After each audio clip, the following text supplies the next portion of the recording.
Here's a way that we can use this concept of total energy. Total energy is always kinetic plus the gravitational.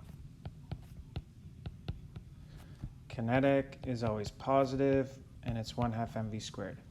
Gravitational is always negative, and it's gmm over r. For this particular asteroid question, we've got a mass, we've got an r value, we've got to do a little bit of work on it, and we've got our speed. R is always the height plus the radius of Earth, so the r we're going to plug in is 1 times 10 to the 6 kilometers plus 6.37 times 10 to the 6 meters. Converting that to meters, a million kilometers is actually a billion meters.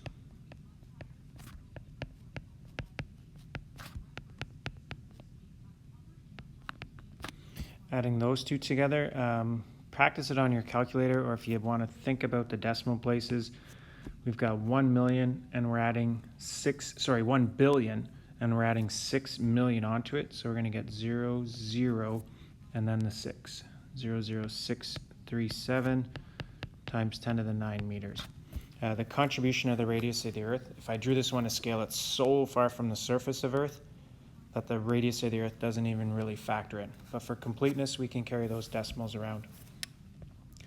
Now our total energy just is a matter of crunching it out.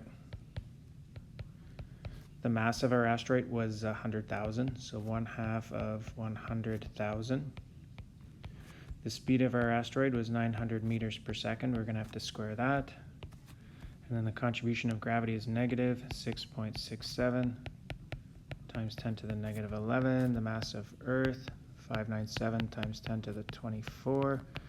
The mass of our asteroid is 100,000. And then the R value to go with all that is this 1.00637 number, and that's times 10 to the 9. A bunch of calculator work there. Just to show it, I get the kinetic energy having a positive contribution of roughly 4 times 10 to the 10.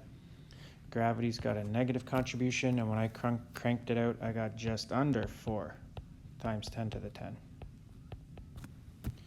When we add those two, taking into account the negative sign, of course, I get that our total energy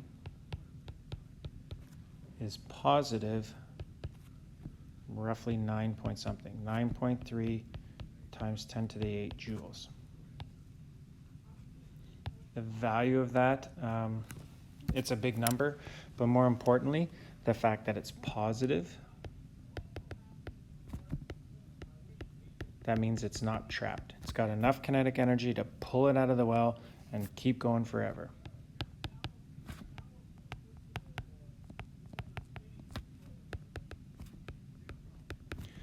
Unless it's on a direct collision course with Earth, which, if you think about the size of astronomical objects, Earth is so small, the fact that it's on the probability of it being on a collision course would be rather small. And add on to that the fact that its total energy is positive. It's not going to get trapped and spiral around Earth. It might bend its path a little bit when it gets close to Earth, but it's not going to get trapped and potentially fall into Earth. It's going to bend and keep flying into space and leave Earth forever.